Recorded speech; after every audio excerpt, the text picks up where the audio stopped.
Okay, how about now? Does that work? Um, any photos of the rig? I have a copy of the picture that I took. I can show you a picture on my phone, but yeah. Um, so yeah. So this is round two with the new smart telescope setup, the new Fraser smart telescope setup. So I scratch built a sea star. And so what it lets me do is choose items from a gigantic database of things and then slew the telescope to that target. And then I can do a live stack of the target where the picture just kind of gets better and better with each frame that comes in. As you get more data, you get less noise, and you're able to produce a better image. And like normally when astrophotographers are doing this kind of thing, they're uh, tracking their pictures for hours, sometimes days worth of data. And but I know that you don't have the patience for that. I don't have the patience for that. And so I wanted to figure out if I could build the fastest possible rig, something that would just go both fast to find objects, and it would also gather data on images on objects really really quickly. So this is where we are. Um, and this so it is now what's happening is the telescope is capturing these 30-second exposures of M13 in this case, and then it is downloading them to my computer, and then the computer is live stacking the frames and putting them together, kind of compositing it in real time. And what you get is each frame that comes in, you should get one sort of, the scene will look a little tiny little better, and then a tiny little better each time. And normally, I mean, it starts to look really good once you've done, say, a 10-minute exposure. So I'll show you an example of what it looks like if you do a 10-minute exposure. Um, this was one that I did 3 nights ago. So let's see if that works. So that's a 5.5 minute exposure of the same object in really clear skies.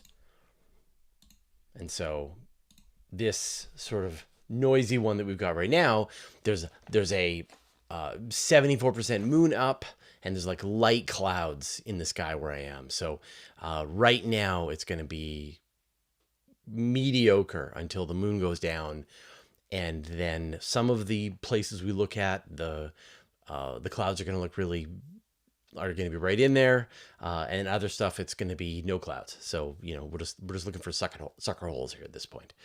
So I thought, really, we'll just hang out. If there's targets that you want me to try and seek with the telescope, just let me know. Otherwise, I will just kind of follow my instincts. So uh, I think it's about enough time on M13.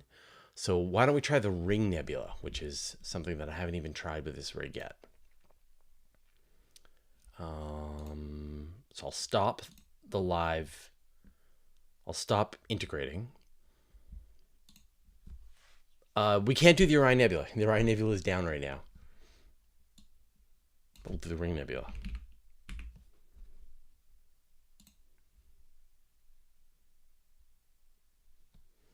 So you should see the smear as the telescope is starting to skew to a new target. I don't know if you can see the star trails there. And so now the telescope is moving to a new location, and then we're going to get the Ring Nebula. And so then what you'll see on the screen right now is the preview. So this is something that is just taking half-second exposures really quickly, just trying to get something in the frame. And then once the telescope has settled down, then I will do the exposure. Okay, I think it's stopped moving. So I'll now stack on the Ring Nebula. And it's funny, I can't even see the Ring Nebula in the preview.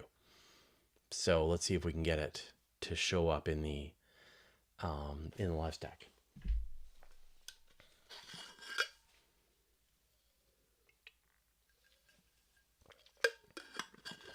No planets are available. The moon just went down, and all of the planets are down right now. And it doesn't really matter, but wow, there is no... I don't even see the Ring Nebula in this. I see it. We got 2 satellite trails there. Like, just to show you what we're working with. People wondering. Andromeda isn't up right now. So we can't look at Andromeda. I don't think. Let me see.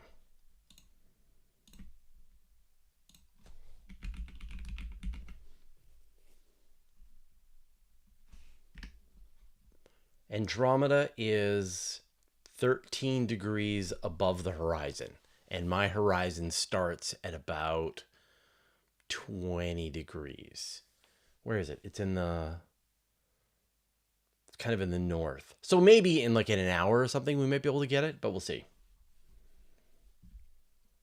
We'll see what happens.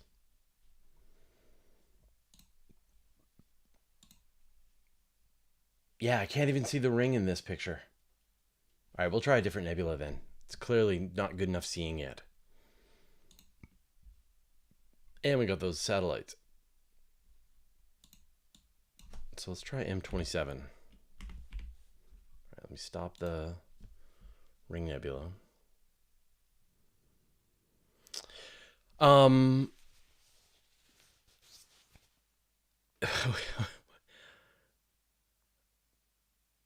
Not sure. Stacks them based on the best photos. So S Silver. Well, not sure why this is so impressive. EV scope takes a picture every 4 seconds and automatically stacks them based on the best photos and cuts out the anomalies. Is that what you're doing? So I'm doing the same thing that the EV scope does. I just built the entire stack myself. So instead of going and buying a built-in all-in-one telescope, like I have a bunch of them behind me, right? Like I've got a Vaonis there. I've got a C-Star. I've got a Dwarf 2, a Dwarf Mini. And so this is an actual one that's built for this purpose, for live streaming on the internet. Like I tried to do this with the C-Star and with the is it the Vespera Pro 2?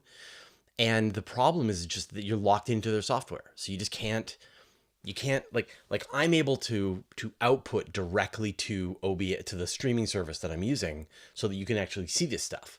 And I just couldn't do that with C-Star. So that's why I'm doing this with this. Oh, so you saw it for a second there. There was the Dumbbell Nebula. And so now we will stack up the Dumbbell Nebula. Horsehead is in Orion. We can't do the Horsehead Nebula. Pillars of Creation. We can't do the Pillars of Creation. Well, we might be able to do the Pillars of Creation. I'll see where the Eagle Nebula is at.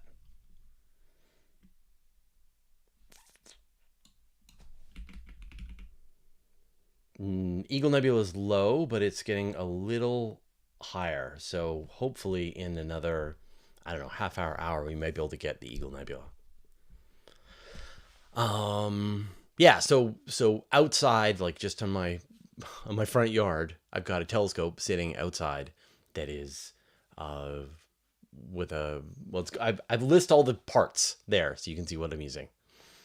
And then I've got a database of all of the objects, and then we've got a little write-up. And so you're like, what is this Dumbbell Nebula that you're talking about?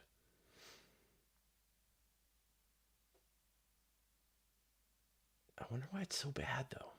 I mean, apart from the terrible seeing. Oh, there we go. Okay. So the first frame is always the good one, right? It goes from nothing to good. And then hopefully the next frame takes you better. The focus looks a little soft. Maybe not. Yeah. Yeah, so the yeah, everything you want to see is in the southern sky. Yeah, the tarantula. I will never be able to show you the tarantula. I will never be able to show you the large and small Magellanic Cloud. I'll never be able to show you Omega Centauri. All that stuff is in the southern hemisphere. It is out of reach from a person who's in the northern hemisphere. But I can show you all of the galaxies that are all in Ursa Major. I can show you the stuff that's in the northern hemisphere. So, different hemispheres get different things. I cannot do the Carina Nebula. I am in Canada. That is a southern hemisphere object. So, to what resolution can it capture? Well, the resolution of the camera is 1500 by 1500. So it's essentially a color camera that sits on the telescope. And then the field of view of the telescope is about half a degree. So that's about the size of the full moon. Like when I pointed at the moon, which is down, it sort of perfectly fills out the frame on the telescope. So imagine you've got the size of the full moon that is then being broadcast onto 1,500 by 1,500 pixels, and that is the resolution. And so I don't know what the magnification corresponds to.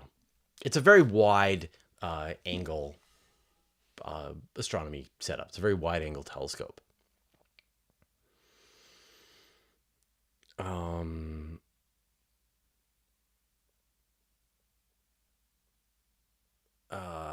An overexposed Ursa Major would be cool.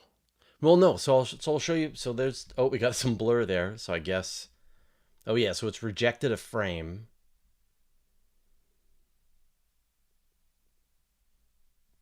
But something it jiggled, and so we got this. These Star Trek. So I'm gonna stop this one.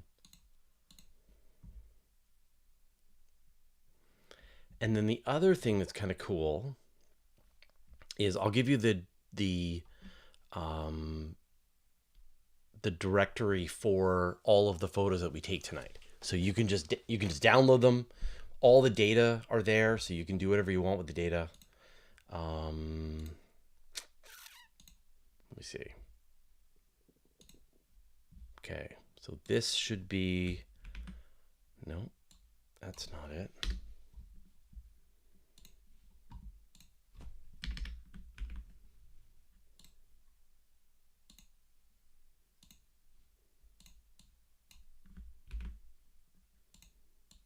Okay. Yeah, okay.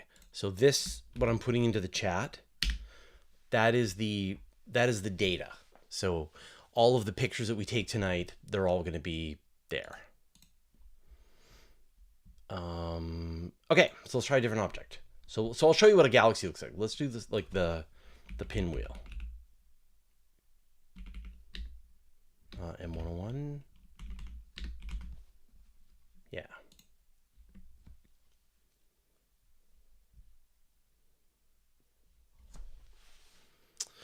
Good morning in Germany. Sombrero. Let's find out if sombrero is too low.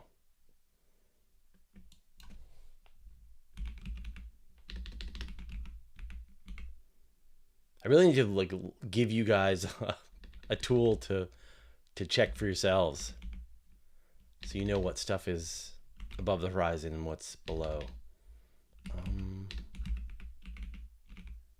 What is the sombrero? Okay, let me start the stack.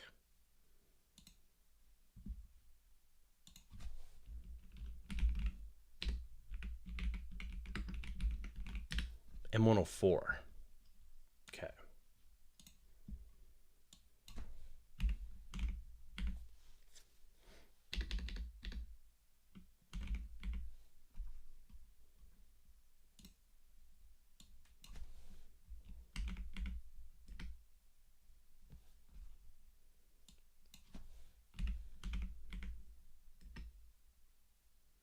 It is 10 degrees above the horizon, so I cannot get a picture of the Sombrero Galaxy.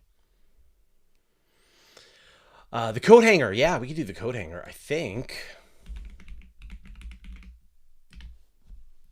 46 degrees. Yeah, it's going to be great. We'll do the coat hanger next. Let's just wait for this 30-second.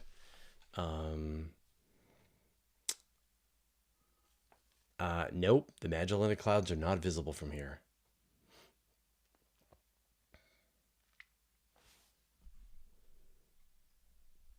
Like I said, it's a terrible night of seeing right now. We've got a thin layer of cloud, and the moon is still illuminating, but it's like right down at the edge of the horizon. So it would look a lot better if we did this in 4 hours from now. But I'm going to go to bed. But I can show you the one that I took last night.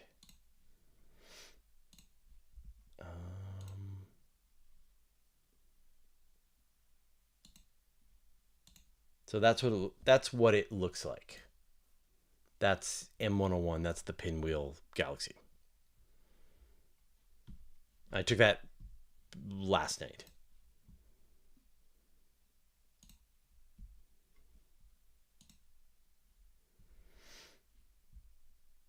But I'm starting to wonder it's not centered on it.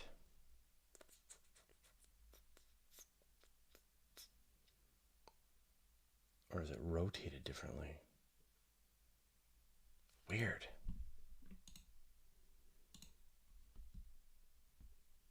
Yeah, I don't even see the galaxy there. Okay, let me just do a solve. Let me just make sure its pointing model is correct.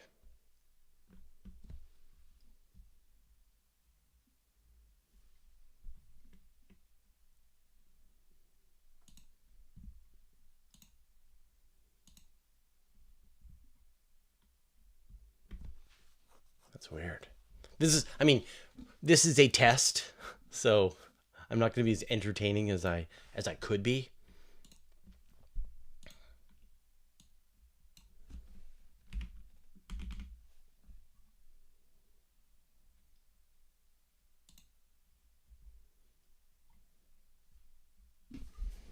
Let's kill that.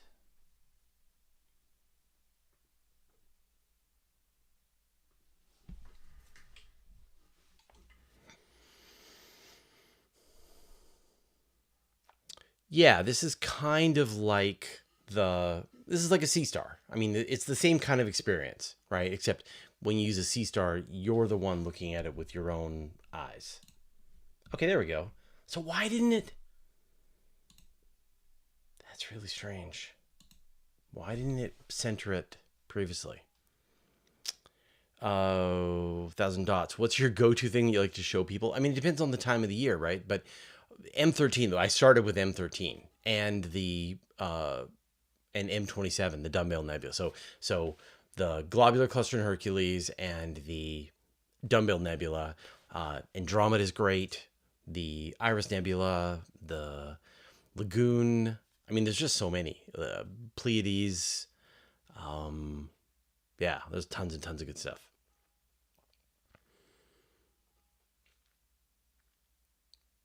So I'm not sure why it didn't have it centered properly. I'll have to figure that out. So let's see. So it's still doing its 30 seconds. But like, let me know how. Like, do you feel like you're having enough context? Like, do you got a little bit of information about the galaxy? Can you read that? Should I make that bigger? You've got information about the frames. Does that make sense? Do you understand that? You've got a listing of what my gear is. So hopefully, I won't get questions about that.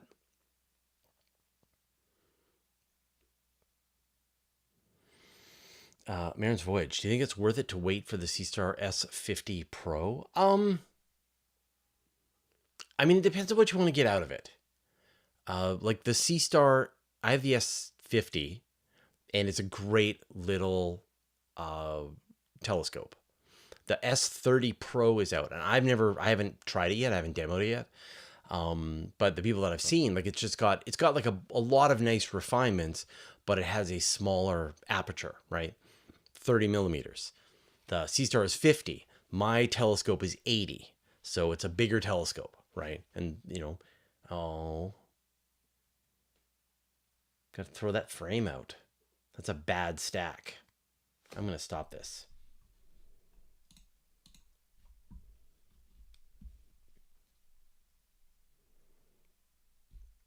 Yeah, so I think like what's I mean, so people are doing some amazing work with the C-Stars.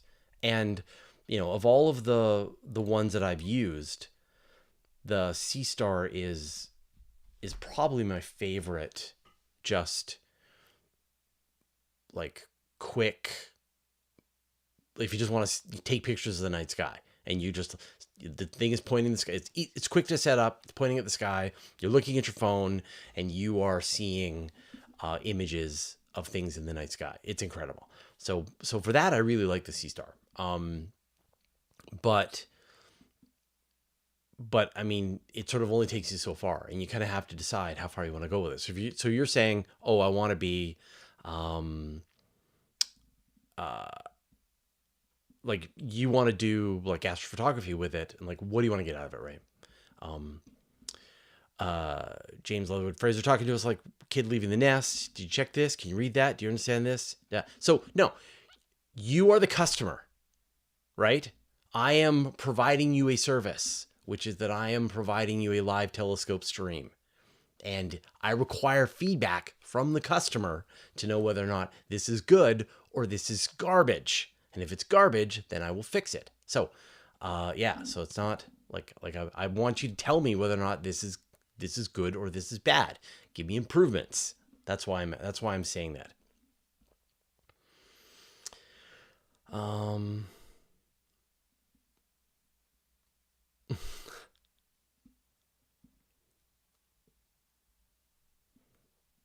So yeah, so M81. Yeah, I can do M81. It's another galaxy. But I was gonna do the coat hanger because the coat hanger is so cool. It's one of my favorite objects. Yeah, so there you go. So that's 1 minute of integration time on the galaxy, and it would just build. Like if you want, if you're patient, we can let it go for an hour. We'll sit here and watch it. That would be very boring, especially with this crap seeing that we've got tonight. So I'm gonna we'll move on. Yeah, we got the plate solve, so I'm not sure why. I'm not sure why it jumped, but it just sometimes it just does, and it's supposed to catch it. Okay, so let's stop this guy. There we go. Now Save the Planet has got my location dialed in. So we'll do the coat hanger. So this is Brocky's cluster.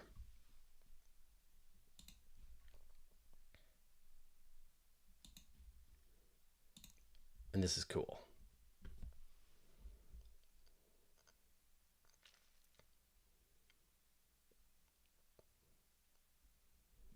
Come on, little buddy.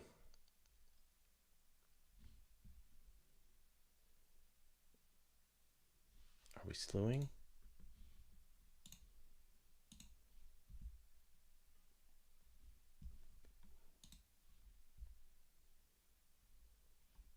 Okay.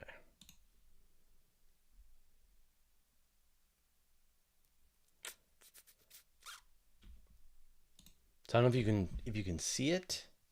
Unfortunately, just in the live view.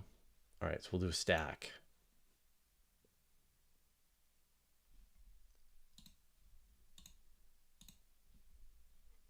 And then hopefully it'll make sense, but sort of the Brocky's cluster, it looks like a coat hanger. So the part, there's like more stars, like it's bigger than fits in my window. I could switch to the square version.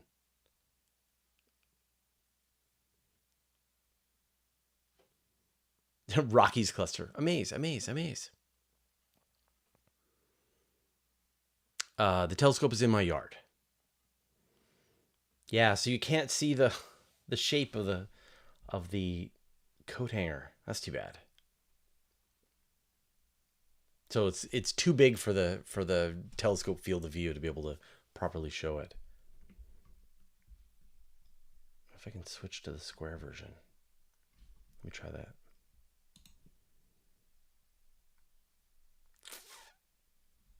Yeah.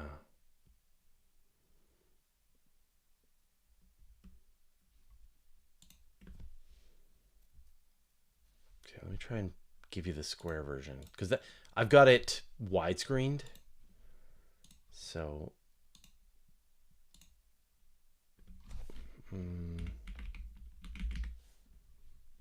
let's see.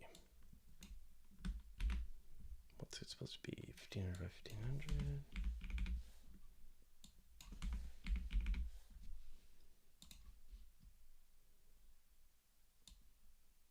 So I don't know if you can see it there, sort of from the bottom left-hand corner to the upper right-hand corner, and then there's like the coat hanger part to it.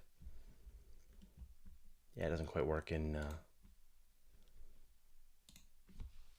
this telescope. It looks great in a small telescope or binoculars. When you look at it with your own eyes, it looks great. We're gonna do M82, right? Yeah. Okay, I'll stop this stack.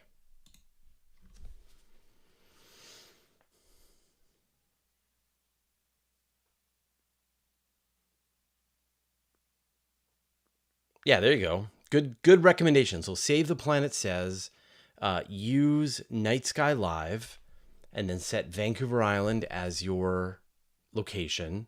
And then everything that's green in that is available.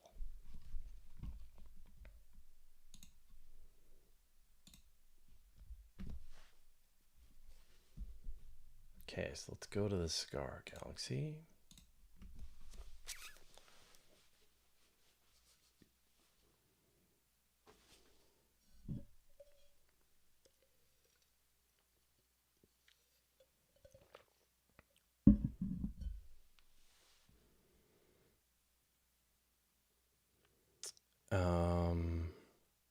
No Saturn.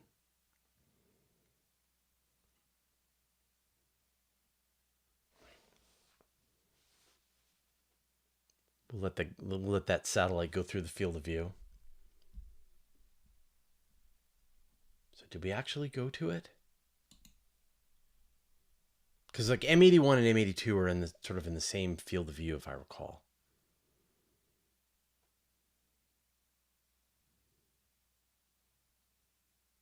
Yeah, I think it thinks this is it.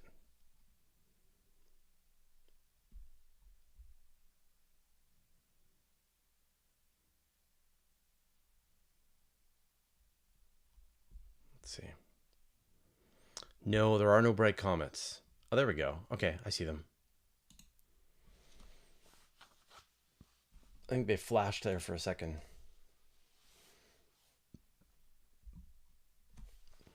Yeah, there's there's a couple of comets up right now. We can try and get one, but they're not great. One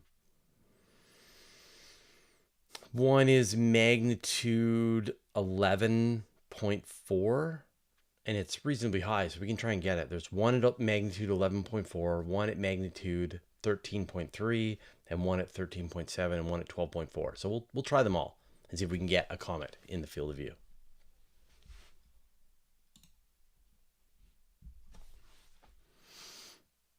I haven't hit Alberia yet.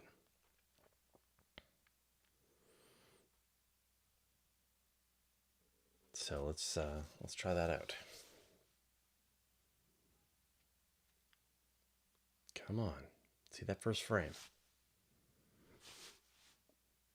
Yeah, that would be cool. Trying to catch the asteroid coming by. Well, the one that would be really cool would be to get the oh no. This sucks. Okay, I do need to show you the square version. Yeah. Because of the way the setting is. So there's The cigar galaxy's in the middle, and then you got M81 off to the side.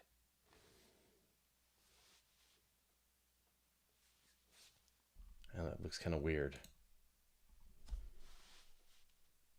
Yeah, yeah. So I did get, like I could obviously balance it out so that they're, splitting the difference, which is it's weird. Like you pointed either M81 or M82, but you really want to point in between them because the two galaxies are side by side. Oh, we got another double render there. It might be because we're really close to the pole. So when you're close to the pole, you can get more trailing because it has a hard time turning. Is my understanding. So that's 4 frames. That's yeah. Turn that guy off again. All right, let's try Alberio. Oh no, I was going to try Comet. That's right. Okay. Yeah. There are squirrels. There are squirrels at the scope. We have seen them. They have jumped up on the telescope. They are curious little monsters. So let's try P2006 F4. And that is our brightest comet right now. So we'll see if this works.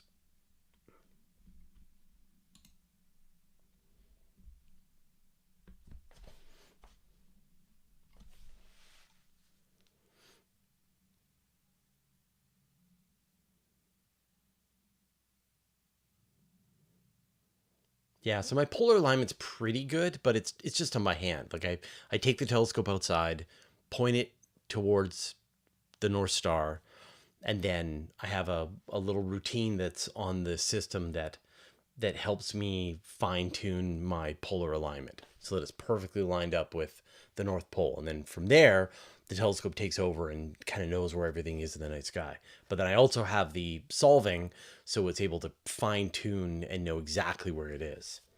All right, so in theory, Comet P2006 F4 Space Watch is in this frame, but I have no idea. And so this object is in the south-southwest, so in the opposite side. Johnny Chang, is the temperature sensor sensitive to outdoor temperature as noise? Yes, but the camera has a cooler on it, so it's cooled to minus 15 Celsius. And so even in the heat of the summer, the camera stays exactly minus 15 Celsius. And so that reduces as much of the noise as you can. In 4 hours, Comet Temple will be magnitude 9.3.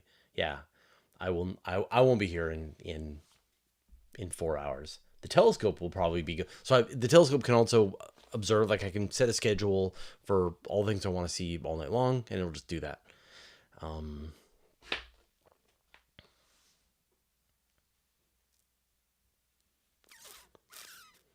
But no infrared. So it definitely is picking up some infrared. Oh, it rejected the frame. Weird. Okay, we'll see if it likes the next frame. So I discovered something. Oh, I'll show you while we're waiting for this to show up. So here's the Whirlpool Galaxy picture that I took. Weird.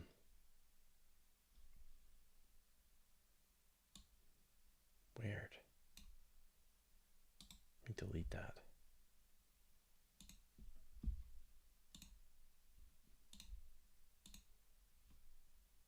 Okay, so do you see these weird kind of ghostly halos in this picture? That was caused by a security camera that I have outside that's pointing down into the yard, and it's not on, like it's not casting any light, but it runs infrared so that it's able to like illuminate stuff at night. And I was seeing these really weird ghostly images in any of the stuff that I was taking that was pointed towards that corner of the house. I was like, what is causing this? And then I realized that it was the security camera. It was the infrared glare coming out of the security camera. And so um, I unplugged the camera. So here's M101 again. And so we've got this same glow. And then I turned off the camera and then it was gone. So it's definitely picking up infrared.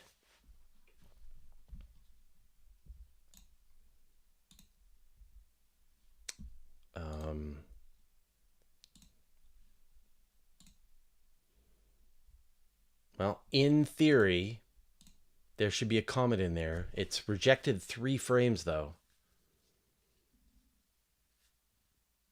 So I don't see it.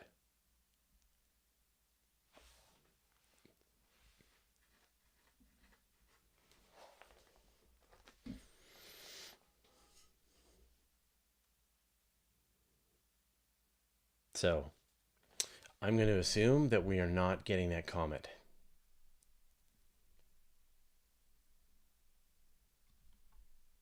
Yeah. If it's there, I can't see it. Maybe it's down at the bottom. I don't know. All right, what we're going to do, Alberio. Okay, I'm just going to delete that one. That never happened.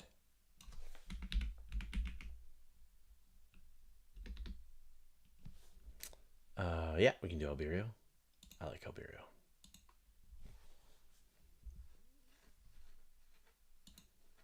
So let's go to Alberio.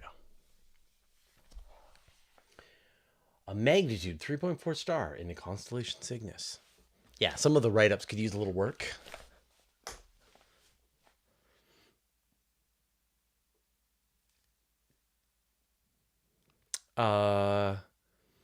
The mount is it says down at the bottom, the mount is a ZWO AM5, which is a harmonic mount, and it's in alt azimuth mode.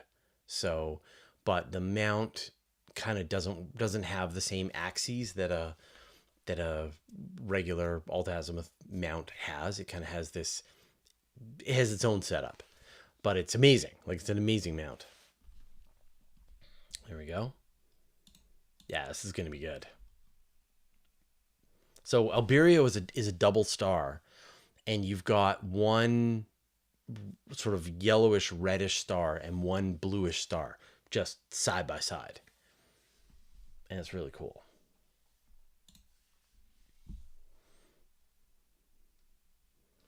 A good shot of the Milky Way. I mean, I can take pictures of things that are in the Milky Way, but you'll just see a lot more stars in the field of view when I'm doing that. I'm trying to think what's a good object that's in the Milky Way, like kind of dead center. Something in Cygnus. I mean, this is in Cygnus. So when you're in the Milky Way, you just get a lot of stars.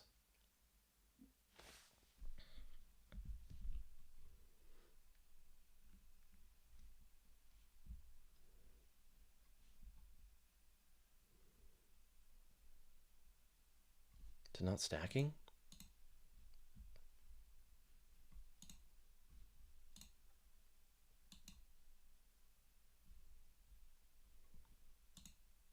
Weird. Okay, hold on.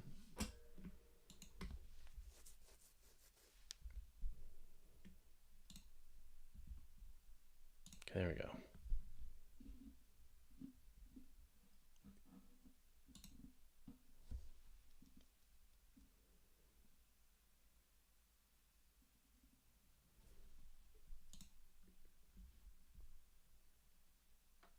It should say when the first object is stacking. The first frame.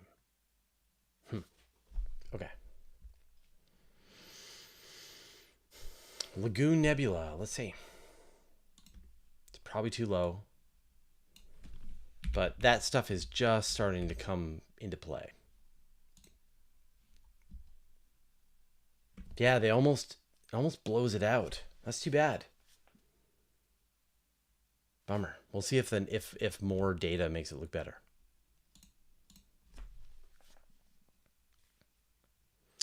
The clear skies is at the halfway point between sunset and sunrise. So I live in Canada, and so my sort of sunset is about 9:30, and it doesn't get properly dark until about 11 o'clock here, and then the sun rises around 5:30, and so it starts to get too bright to observe around just before 4, like 3:30. So really we only get about 4 hours of observing in the summertime in Canada, and it's so it never gets truly dark. But then the situation flips in the wintertime. So for me in the wintertime, it's the sun goes down at 4:30 and the sun doesn't come up until 9 o'clock or 8:30. And so you would have a big, gigantic, long night. But of course, where I live in Canada, it rains all winter. So, we'll have to figure that out.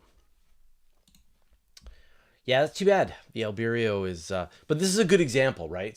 So you want to see the Milky Way? Well, Albireo is in Cygnus. Cygnus is one of the constellations that's in the Milky Way, and look at how many stars there are. Like it's just, my God, it's full of stars.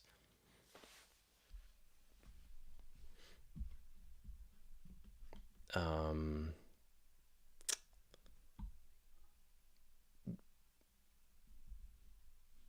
so so let's try the Eagle.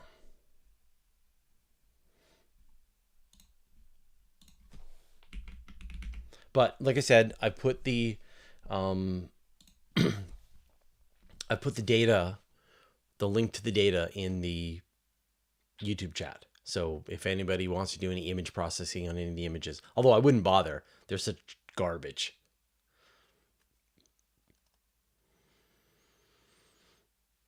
All right, thanks for coming.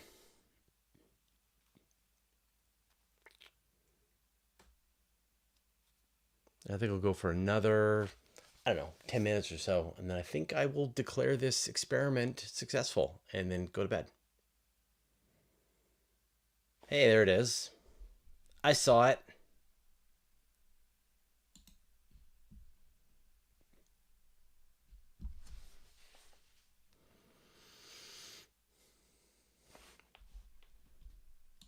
Stacking.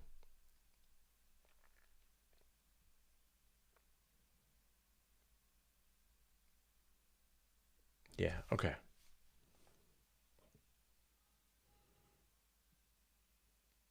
And so the plan is, now that I've got this sort of foundation stabilized, that I can essentially do a live stream control of this telescope, then I'm going to bring in guests. So I'll have people who are, other science communicators or maybe scientists. They want to talk about their work, but then they can actually direct the telescope at the objects that they're researching and talk about them.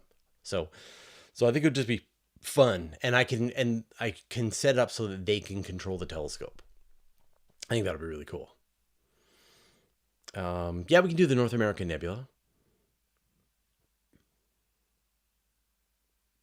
There we go. So you can see the clouds, though.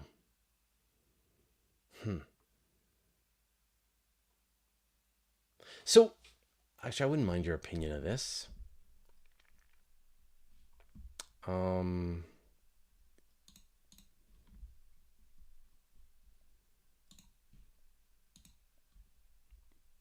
let me,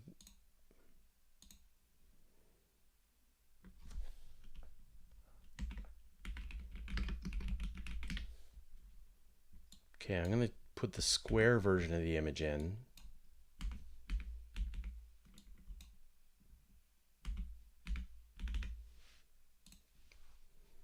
So you kind of got two options for this. So we could either have the square image, and then I can put more stuff, and that's actually a more accurate version of the actual field of view of the telescope. And so that gives you more of the stuff that's above and to the top and the bottom, because I'm essentially trying to turn it into a widescreen version that fits on a computer screen, right? So that's the one possibility. Or we go this version that makes it bigger, but we'll lose a little bit of the information at the top and the bottom. I think I kind of prefer this. I should actually make a version that's zoomed right in as well. But you can see the pillars of creation in there, which is kind of cool. So square one. All right, let's turn this into a vote, a poll.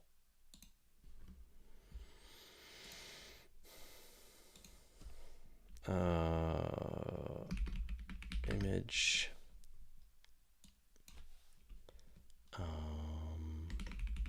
Widescreen.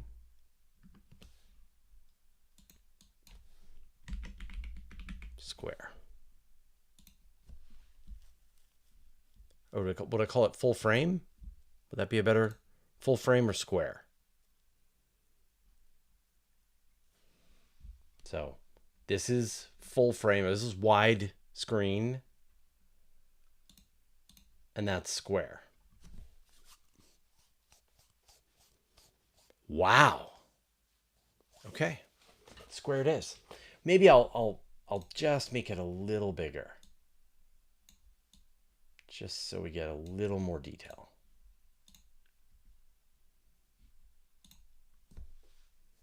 But again, so if you see the image actually lightened up a bit, and that's because the cloud just went past it. There is a light sheen of clouds across the entire sky right now.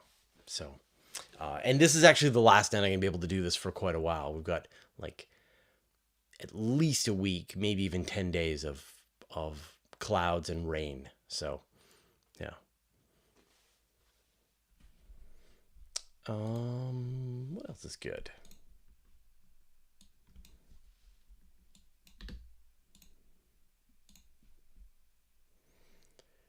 Let me try the Ring Nebula again. All right, I'll stop the eagle.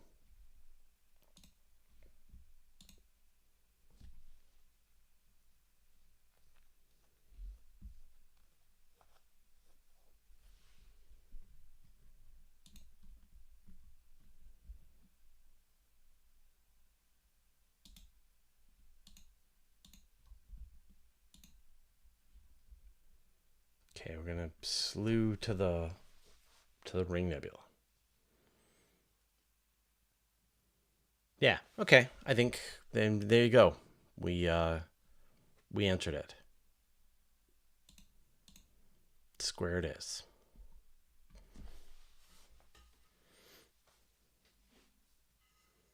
Johnny Chang, is the sliding bar the time of the exposure countdown? Yeah, so are we looking at the Ring Nebula? Yes. Okay. Round 2. Let's try this again.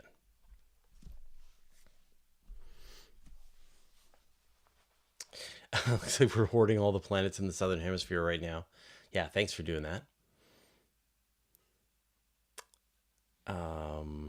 Yeah, Europe envies Vancouver. Clouds, rain. It's been hot. It was 33 degrees here at my house today. In Canada, is not normal. Normally in June, we're probably 23 degrees Celsius. So,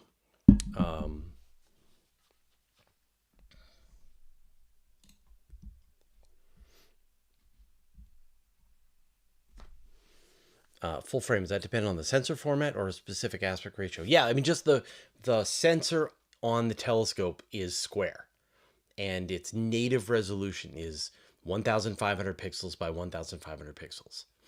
And so it rejected, but there's like clouds and stuff, so it's rejecting a lot of frames today.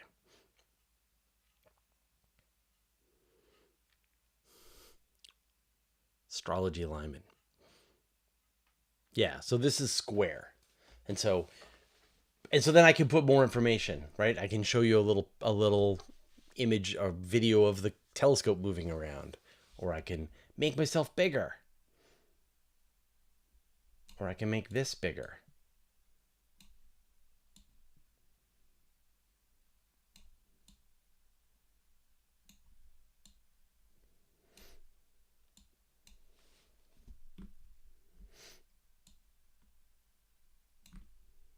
make that smaller.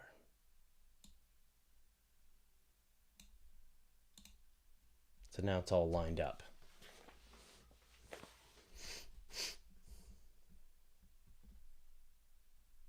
Sorta.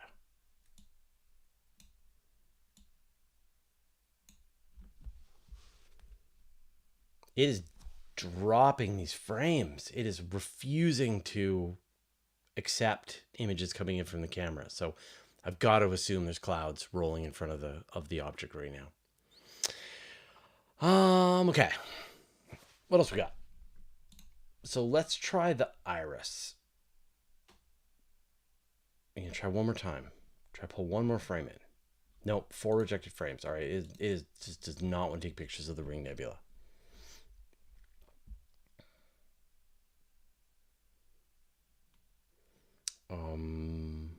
But I'll show you some images that I took. I'm gonna discard that. Let's see. Let's do the iris. The iris isn't going to be great, nor will the North American Nebula. Anything else going to be good?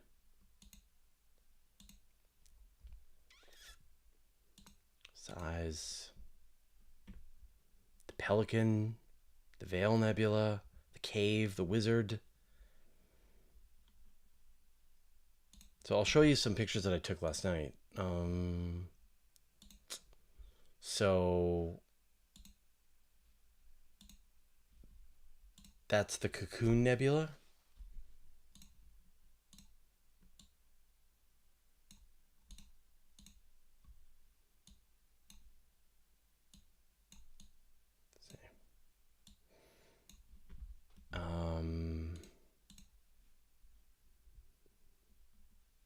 Someone wanted Andromeda, and it was like really bad seeing. Well, so that was the Andromeda that I got last night.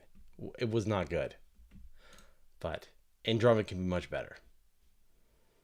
And then this I liked, which was a star cluster, NGC 7082. That was pretty cool.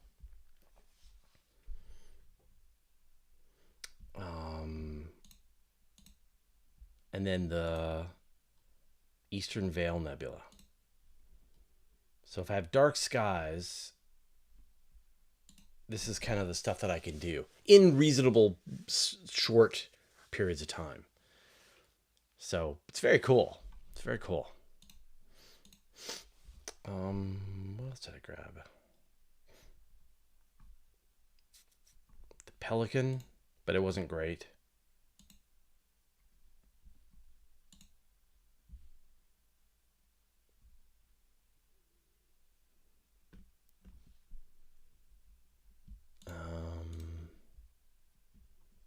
Anything else that's interesting?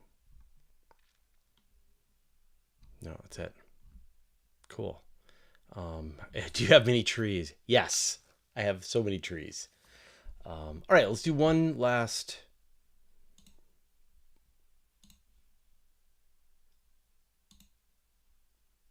All right, we'll do one. So this is the double cluster in Perseus, which is pretty great. One of my favorites. You can see this with your own eye, with your unaided eye, actually. Okay. So let me see if there's one more target, and then I think it's time to go to bed.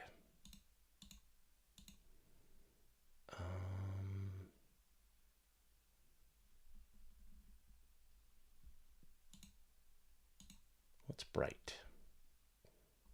That isn't a star. No, okay.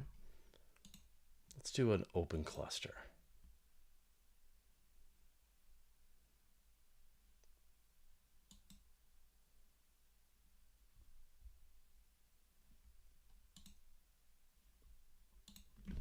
So we'll do IC4665, which is, I've never imaged it before, so we'll find out how good it is. The colored streaks. No, the colored streaks are coming from the telescope moving to a new location. So it is still taking data while it's moving. All right, let's stack. So the telescope is, um, yeah. So imagine, right? Like it's the way the telescope works is that it does long exposures. So it does exposures of, I'm setting it for 30-second exposures. But then when it's in the live mode, it's doing half-second exposures. So it essentially exposes the camera for half of a second, exposes the camera for half of a second, and that allows me to make sure that I'm looking at the right target, and then I'll click on the stack button and actually start to stack up the image. So let's see what 30 seconds looks like.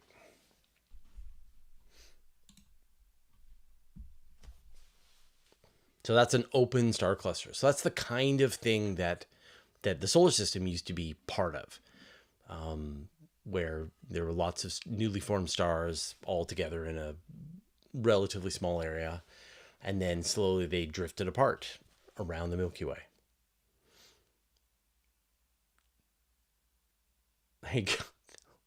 Thanks, Elon.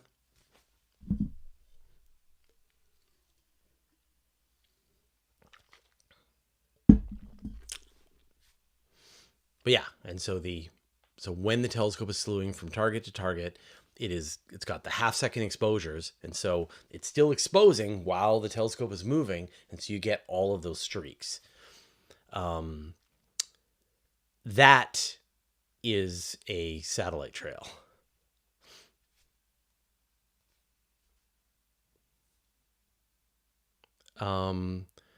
The telescope is mechanically tracking. Yes. It is not digitally focusing. I have to go out and turn the little knob to get the focus right. So now, we got that satellite trail going through the object.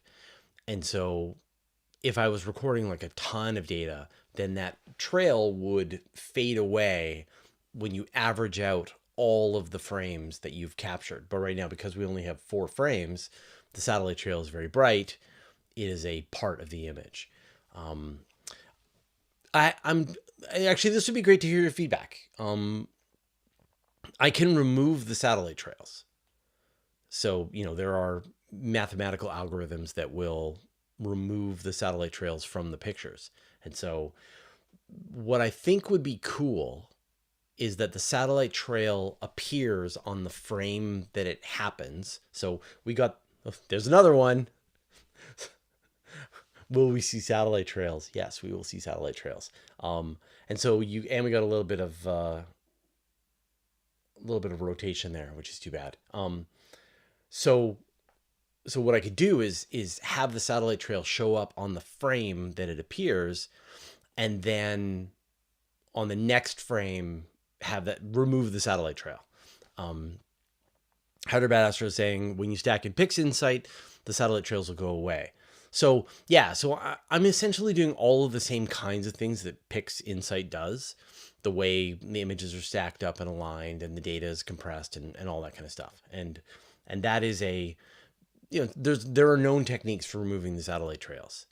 So part of it is that it's just a good reminder that the satellite is blasting through your field of view. But after a while, you get kind of sick of them. And on a really long exposure, you're just going to get you're going to get a zillion of the satellite trails. They're everywhere, right? Ryan Chink, is this from your backyard? Yeah, this is my backyard. Yeah.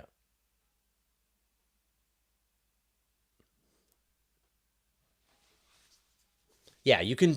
So you can drop the. So one option is I can just drop the frame that has the streak in it, but then you're losing a little bit of data, right? So I can absolutely detect the satellite trail streak going through the frame.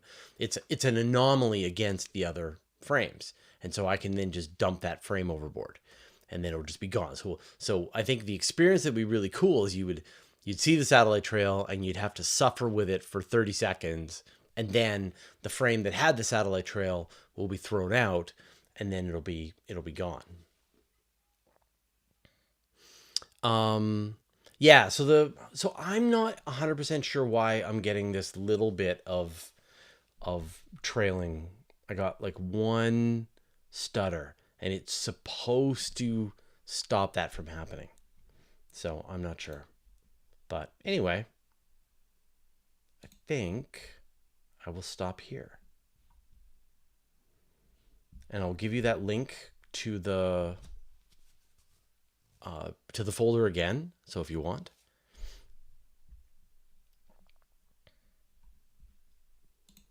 So all the data that all the terrible crap data that we got with the light clouds and the 75% moon are available.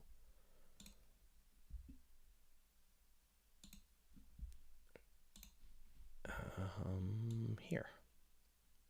So all the different images in JPEG are all there, and you can just play with them to your heart's content. All right. I would say this is a successful experiment. So thank you, everyone, for hanging out with me tonight. I'm going to go to bed now. And then we should have a QA tomorrow, and then a QA the next day. And then, of course, Space Bites on Friday. And then the last live show on Monday. But then, of course, I think you're getting a sense of what I'm going to be up to over the summer. So it should be fun. All right. Yeah, I did share the FITS files. So all the raw files are in there, and then the stacked file is in there, and then the JPEG of the stacked file is in there as well. So all the raw data, it's all in there. You can do with it what you will. All right. Thanks, everyone. We'll talk to you later.